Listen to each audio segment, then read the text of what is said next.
Hello बच्चों, good morning. कल हमने कॉन्टैक्ट और नॉन कॉन्टैक्ट फोर्सेस के बारे में प्रीवियस वीडियो में हमने जाना। आज के इस नई वीडियो में हम प्रेशर के बारे में बात करने वाले हैं कि प्रेशर क्या है।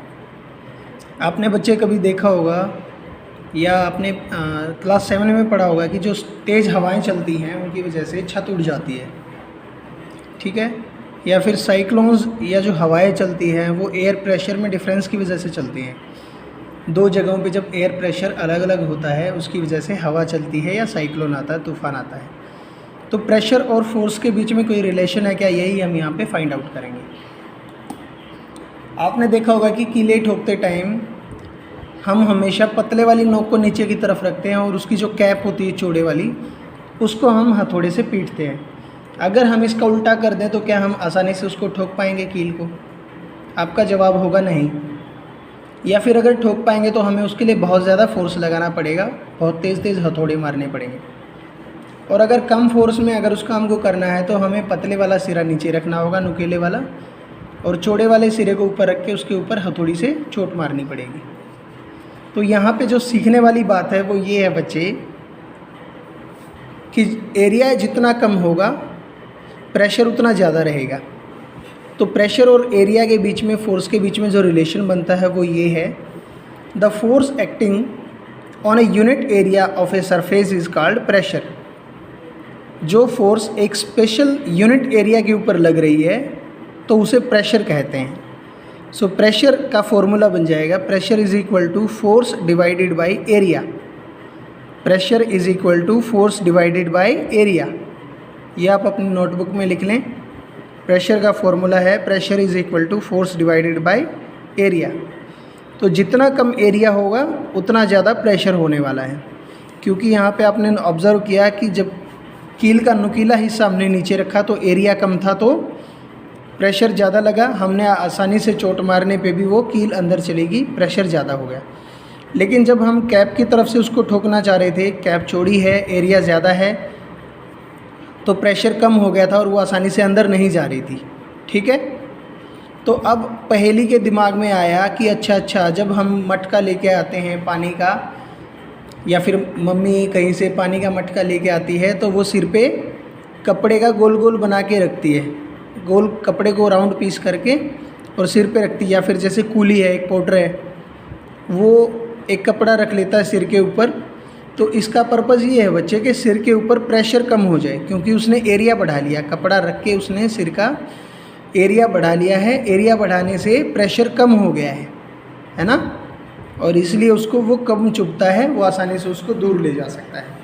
और आपने ऑब्ज़र्व किया होगा कि आपके जो बैक की स्ट्रिप हैं वो चौड़ी बनाई जाती हैं, ना कि वो पतली बनाई जाती हैं। अगर वो पतली होंगी तो प्रेशर ज़्यादा डालेंगे आपके कंधों को, वो पेन करना शुरू कर देंगी। जब वो चौड़ी रहती हैं, ब्रॉड स्ट्रैप्स होती हैं जब आपके बैग की, स्कूल बैग की, तो आप आसानी से उसको कैरी कर पाते हो।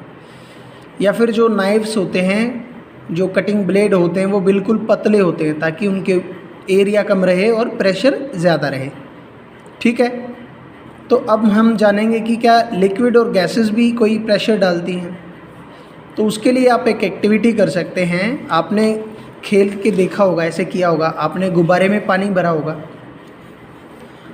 आप एक टैप के नीचे गुब्बारा फिट करिए, लगाइए और टैप को ओपन कर दीजिए। तो जैसे जैसे पानी गुब्बारे के अंदर जाएगा बैलून फूलना स्टार्ट कर देगा। तो इसका मतलब ये है कि जो पानी है वो बैलून के ऊपर प्रेशर एक्सर्ट कर रहा है, उसके ऊपर कोई प्रेशर डाल रहा है। एक और एक्टिविटी करके देख सकते हैं। एक बोतल लेंगे आप, कोई यूज्ड बोतल ले लेंगे प्लास्टिक की खाली, और उसमें इक्वल डिस्टेंस पे, इक्वल हाइट पे नीचे से ऊपर 3-4 छेद कर देंगे चारों साइड में, और इसको पानी से पूरा भर देंगे। आप इसको पानी से भरने के बाद कहीं पे एक जगह रख के देखेंगे कि जितने भी छेद हुए, 4 किए हैं छेद, तो चारों छेद से आप देखेंगे कि इक्वल डिस्टेंस पे पानी जाके गिर रहा है। ऐसे नहीं कि इसका पानी बिल्कुल आराम से गिर रहा है, इसका दूर गिर रहा है, इसका और ज़्यादा दूर गिर रहा है। चारों छेद में से एक जैसे डिस्टेंस के ऊपर पानी गिरेगा तो आप समझो कि पानी जो है इस बोतल के ऊपर प्रेशर लगा रहा है और इसमें से बाहर निकलना चाह रहा है। तो यहाँ से ये प्रूव होता है कि जो लिक्विड होते हैं वो प्रेशर डालते हैं। ठीक है।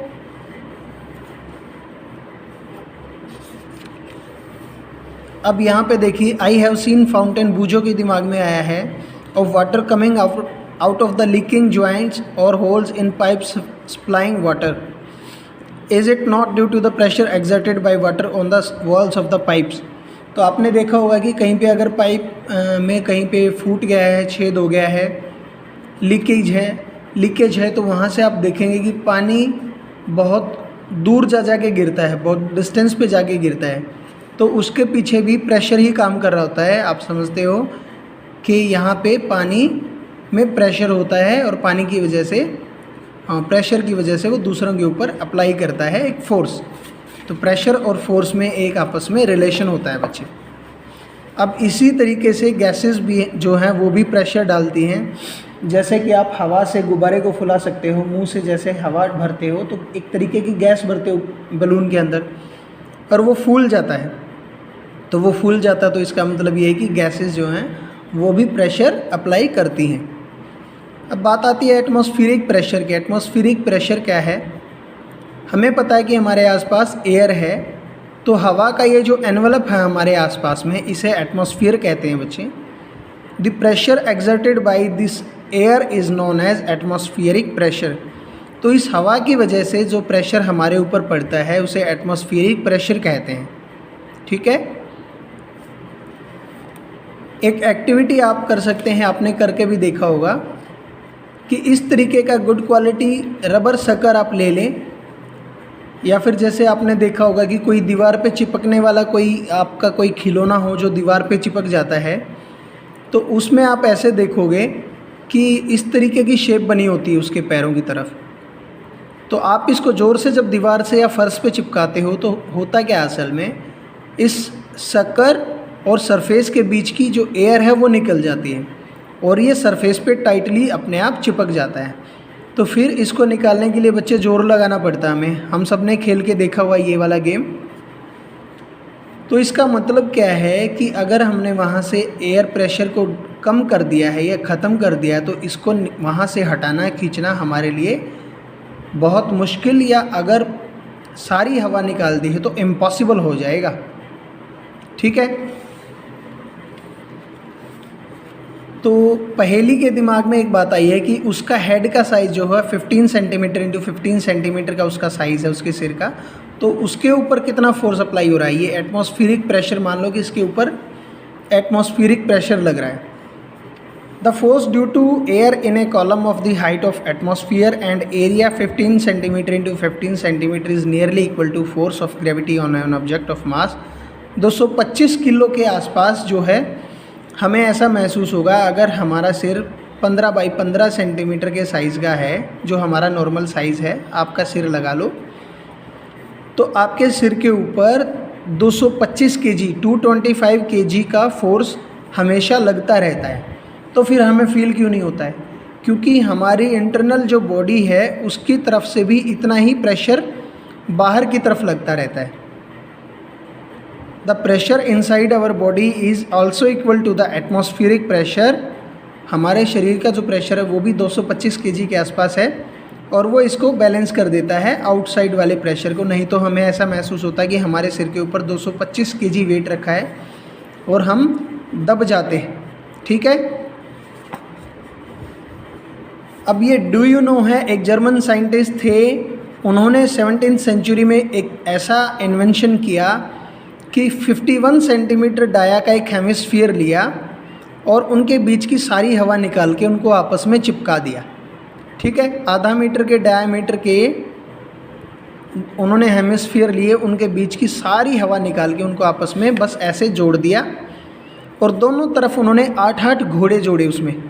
लेकिन वो दोनों साइड के 8-8 घोड़े भी मिलके उन हेमिस्फीयर्स को खोल नहीं पाए, जबकि वो किसी चीज़ से नहीं चिपके हुए थे, सिर्फ उनके बीच की एयर निकाल दी गई थी। तो यहाँ से आप इस एग्जाम्पल से समझ सकते हैं कि एयर प्रेशर का कितना इम्पोर्टेंट रोल है। ठीक है बच्चे, आपका चैप्टर कंप्लीट है।